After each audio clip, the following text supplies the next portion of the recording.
Assalamualaikum warahmatullahi wabarakatuh. Sobat RH sekalian, jumpa lagi kita di channel yang keren ini. Keren channel. Ya, sobat RH sekalian, sebelum saya mengulas mengenai tuntutan maki masyarakat anti korupsi Indonesia yang akan melakukan gugatan pra peradilan bila dalam jangka 2 pekan Bobi Nasution tidak dipanggil, ini ada berita yang ngeri-ngeri sedap juga, yaitu ex-sekretaris MA Nur Hadi ya kembali ditangkap KPK. Luar biasa. Bayangkan mau apa negara ini ya, baru aja bebas ditangkap lagi.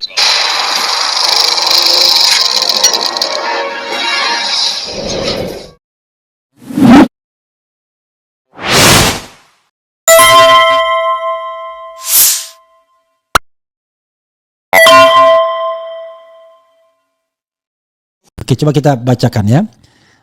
Mantan Sekretaris Mahkamah Agung MA Nur Hadi Abdurrahman kembali ditangkap Komisi Pemberantasan Korupsi KPK. Ntar saya share dulu ya. Sudah ada ya? Belum ya? Saya share dulu.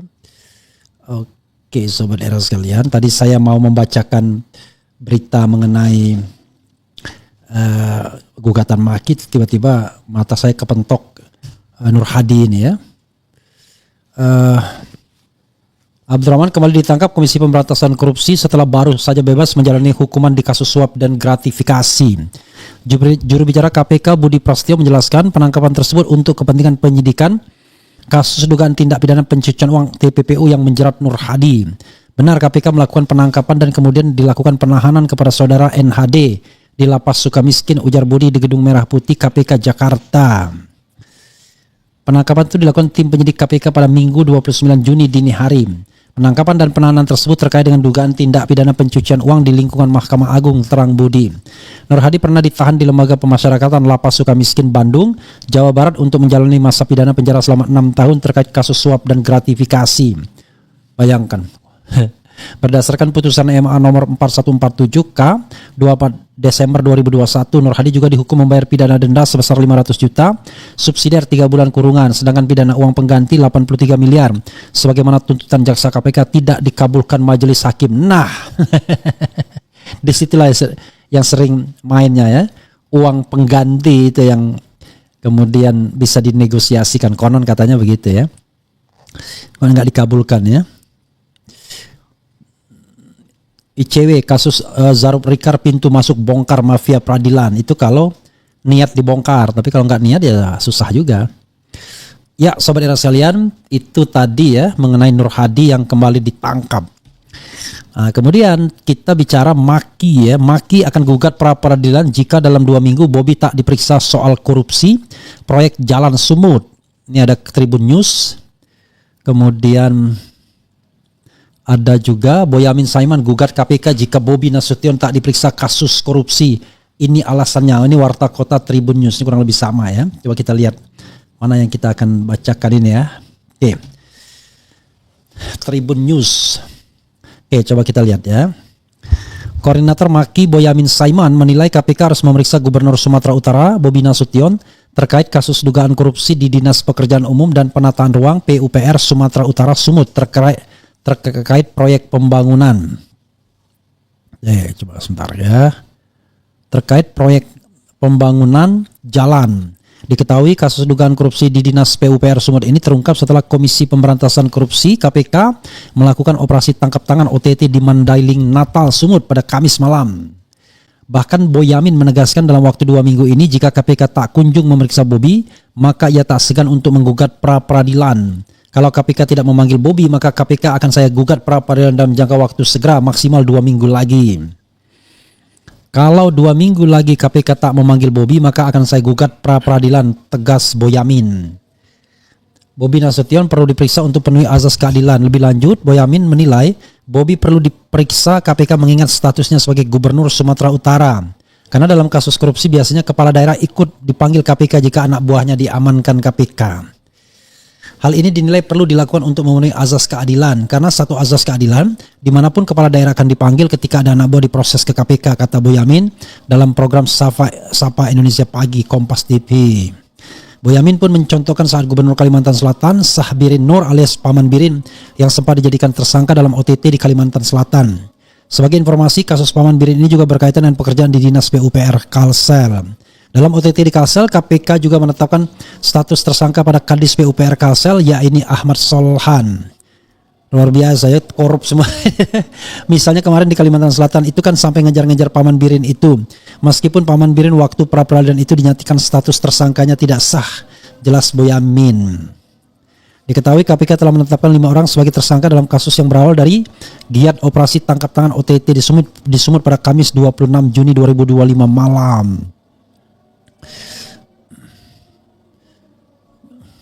Mereka adalah Rasul Effendi Siregar selaku Kepala UPTD Gunung Tua Dinas PUPR Provinsi Sumut, merangkap pejabat pembuat komitmen PPK, kemudian Herianto selaku PPK Satker PJN Wilayah 1 Provinsi Sumut, M. Ahirun Effendi Siregar selaku Direktur Utama PT Dalihan Notulu Group DNG, M. Raihan Dulasmi Piliang ya, selaku Direktur PT Rona Namora RN, dan Topan Obaja Putra Ginting Top selaku Kepala Dinas PUPR Provinsi Sumut. Adapun dalam giat OTT kali ini KPK mengungkapkan 2 kasus sekaligus. Oke saudara sekalian, coba kita tunda sedikit, kita dengarkan azan Isya dulu ya, karena sudah azan Isya. Silakan. Inna Allah wa malaikatahu yusalluna 'alan nabi ya ayyuhalladzina amanu sallu 'alaihi wa sallimu taslima. اللهم صل على سيدنا محمد وعلى آله وصحبه وسلم. الله أكبر الله أكبر الله أكبر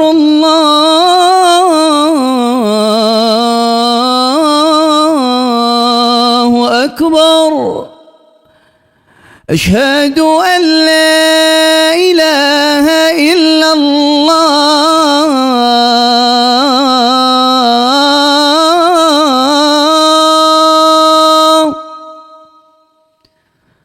أشهد أن لا إله إلا الله.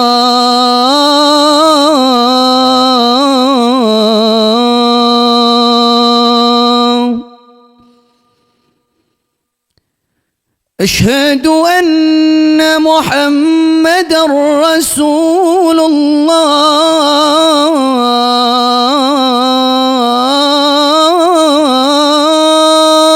الله. أشهد أن محمد رسول الله.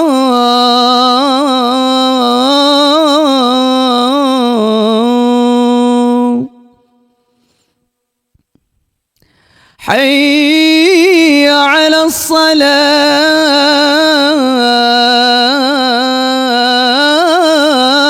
الصلاة. حي على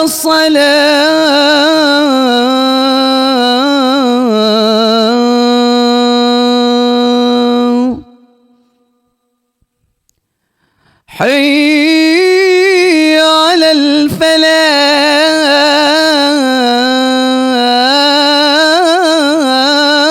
الفلاح. حي على الفلاح.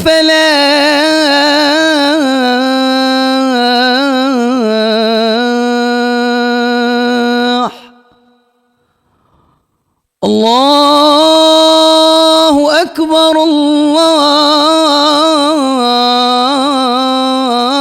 الله أكبر. لا إله إلا الله.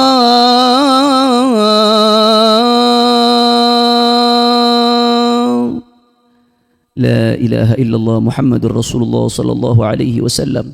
اللهم رب هذه الدعوة التامة والصلاة القائمة آت سيدنا محمدا الوسيلة والفضيلة والشرف والدرجة العالية الرفيعة وابعثه مقاما محمودا الذي وعدته إنك لا تخلف الميعاد رب اغفر لي ولوالدي رب اغفر لي ولوالدي رب اغفر لي ولوالدي وارحمهما كما ربياني صغيرا اللهم لا تحرمنا خير ما عندك لشر ما عندنا وصلى الله على سيدنا محمد وعلى آله وصحبه وسلم والحمد لله رب العالمين. Ya, sahabat sekalian, kita lanjutkan ya. Adapun dalam giat OTT kali ini KPK mengungkap 2 kasus sekaligus. Kasus pertama terkait dengan proyek-proyek pembangunan jalan di Dinas PUPR Sumut, yaitu preservasi jalan SP Kota Pinang, Gunung Tua, SP PAL 11 tahun 2023 dengan nilai proyek 56,5 miliar. B. Preservasi jalan SP Kota Pinang, Gunung Tua, SP PAL 11 tahun 2024 dengan nilai proyek 17,5 miliar. C. Rehabilitasi jalan SP Kota Pinang, Gunung Tua, SP PAL 11 dan penanganan longsoran tahun 2025. D. Preservasi jalan SP Kota Pinang, Gunung Tua, SP PAL 11 tahun 2025.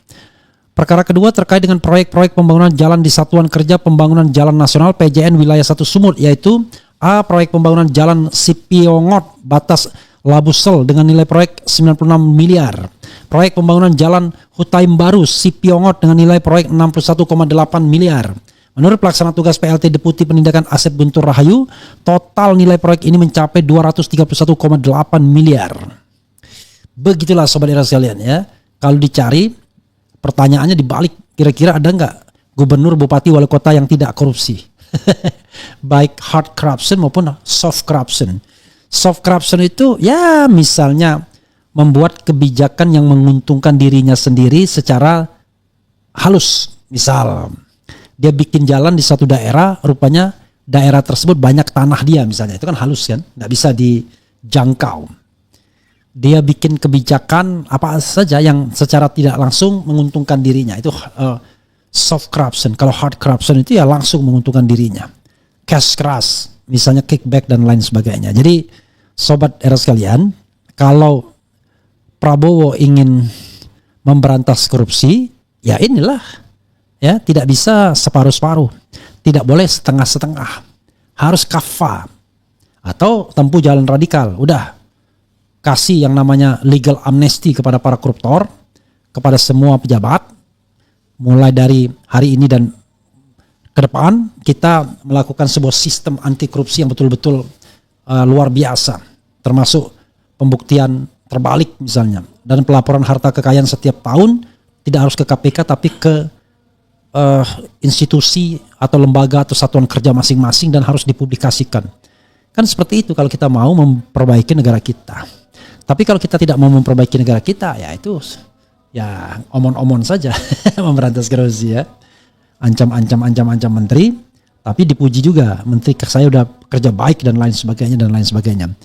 Padahal kerja menterinya ya menjilat ya, ngasih proyek ke teman dan dirinya juga iya. Jadi susah kita berhadapan dengan menteri seperti itu. Apalagi ada menteri yang mengatakan, untung saya mendapatkan portofolio ini. Kalau yang lain ya susah juga lah.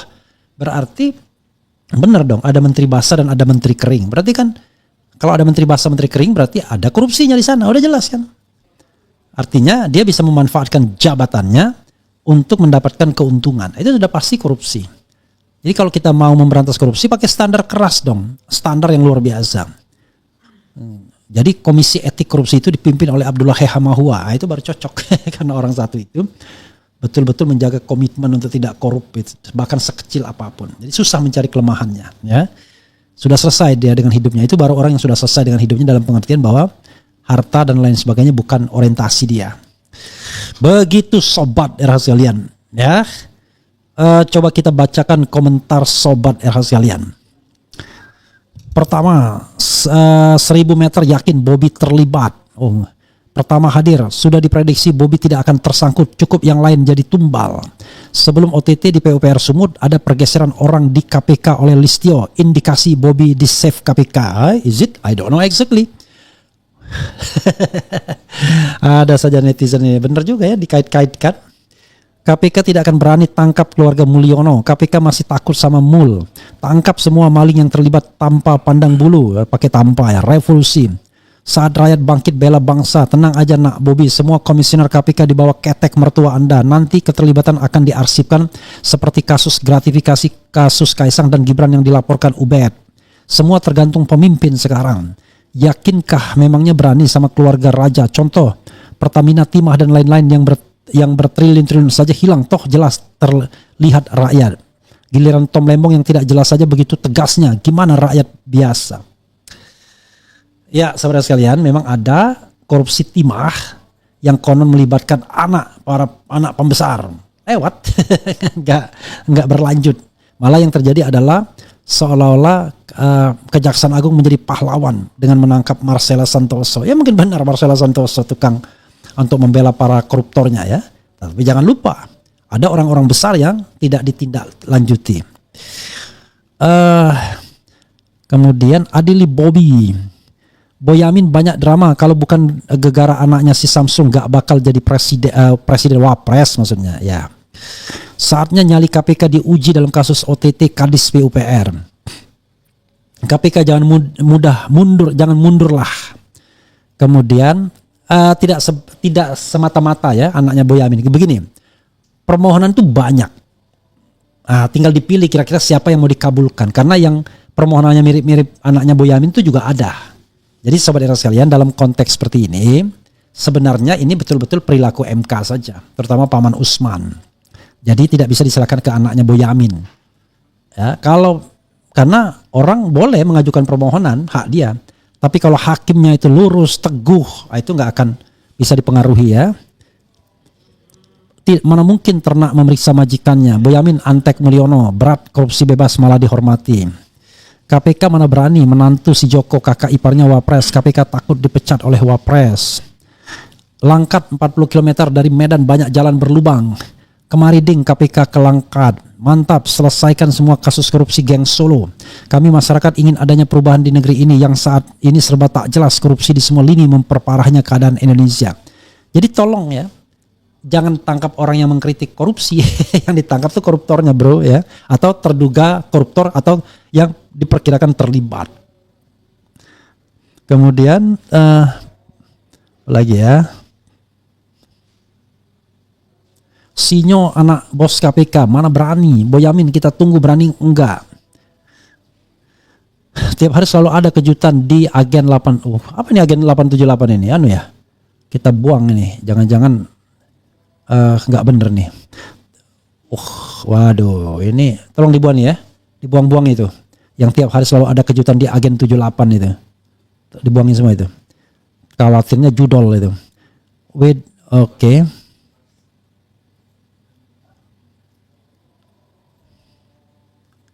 Kok malah Hamdan yang dibuang? Hamdan itu juga ya sama ya.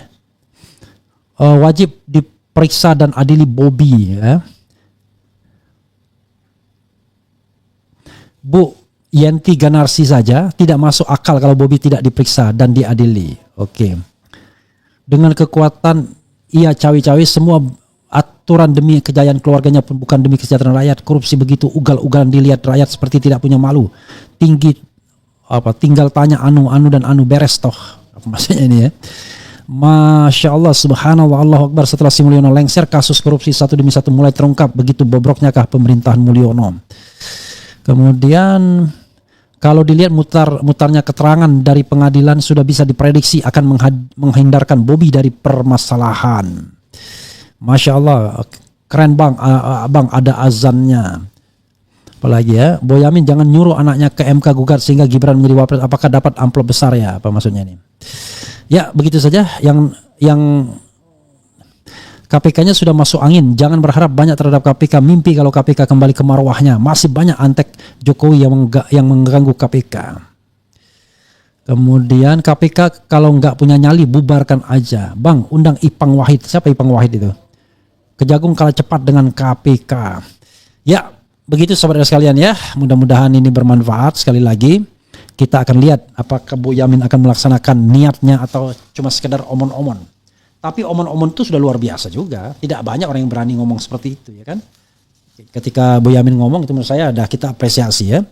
Paling tidak dia tidak membiarkan ketidakadilan itu merajalela. Paling tidak begitulah apresiasi saya. Karena tidak semua orang seberani Boyamin Saiman.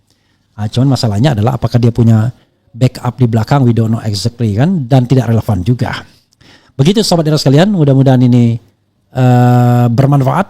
Dan nanti kita akan live lagi pukul 21.00 waktu Indonesia bagian Barat.